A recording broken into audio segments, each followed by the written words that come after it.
Қайырлы күн баршаларыңызға, менің каналыма қош келдіңіздер. Бүгін сіздерге өте дәмі тіл үйіретін, көзіміздің жауын алатын кереметтей буфи-пай торттардың жасалушымен бөлісемін. Ең алдымен пергамент қағазымызға төртбұрыш ғып сызып дайындап алдым. Мен тортымды төртбұрыш пісіргендіктен. Менің YouTube каналыма тіркеліп қойыңыздар, көптеген рецепттер бар. Немесе тортымызды сан түрінде домалақ қып пісірсеңіздер болады. Осылай барлығын сызып дайындап алдым. Енді коржықтарын пісіргенге қажетті заттарымыз көрсетілген. Ең алдымен Қазақстан шоколадымыз бен сары майымызды салып ерітіп аламыз. Екінші құрақ заттарымызды дайындап аламыз. Електен өткізілген ұнымызға какаомызды, разрыхлителімізді салып жақсылап араластырамыз. Бөлек ыдысымызға жұмыртқамыз бен шекерімізді салып, ақ пена болғанша жақсылап миксерлейміз.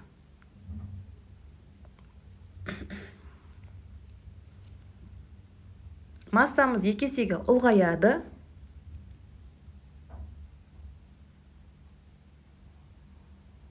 Видеода көргендеріңіздегідей массамыз 2 есеге ұлғайды. Алдын ала дайындап алған шоколадымызды қосамыз. Құрғақ заттарымызды сала отыра миксерлейміз. Құрғақ заттарымыз салғаннан кейін көп миксерлеудің қажеті жоқ.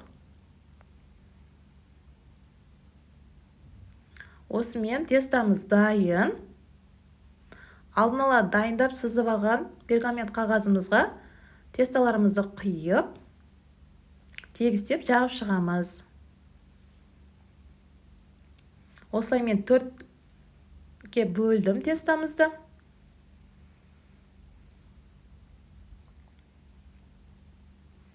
Пергамент қағаздарына барлығын құйып алдым. Енді қызып тұрған пеште пісіріп аламыз. Коржықтарымыз пісіп шықты, суытуға қойдым.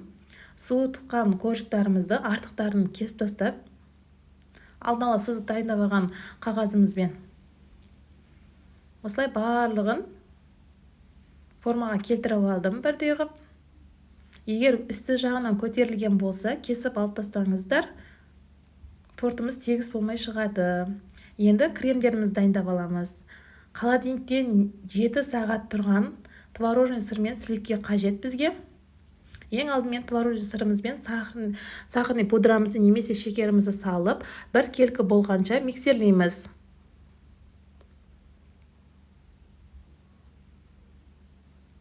Сливкемізді құямыз.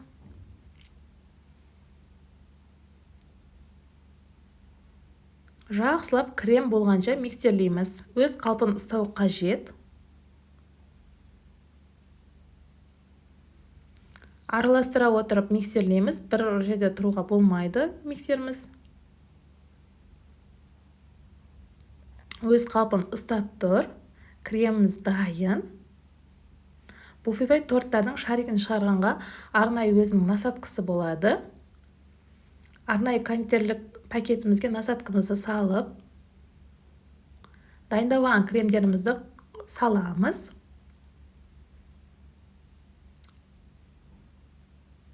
Алдын ала пісіріп дайындап алған коржықтарымызға кремдерімізді жағып шығамыз. Арнайы шариктер шығарамыз. Видеода көргендеріңіздегідей.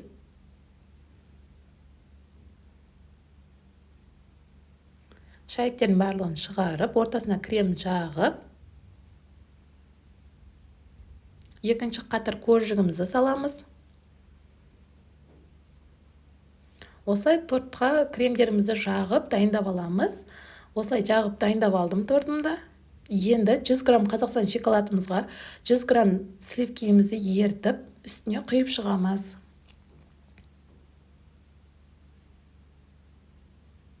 Сәндеу жағы өздеріңіздің еріктеріңізде. Шоколадпен сәндесеңіздер болады. Мен клубника мен малинамен сәндедім. Және үстіне тек капля шоколадты ертіп жазып шықтым. Осымен буфи-пай тортымыз дайын. Сіздер де жасап көріңіздер. Менің YouTube каналыма тіркелуді ұмытпаңыздар. Қош сау болыңыздар.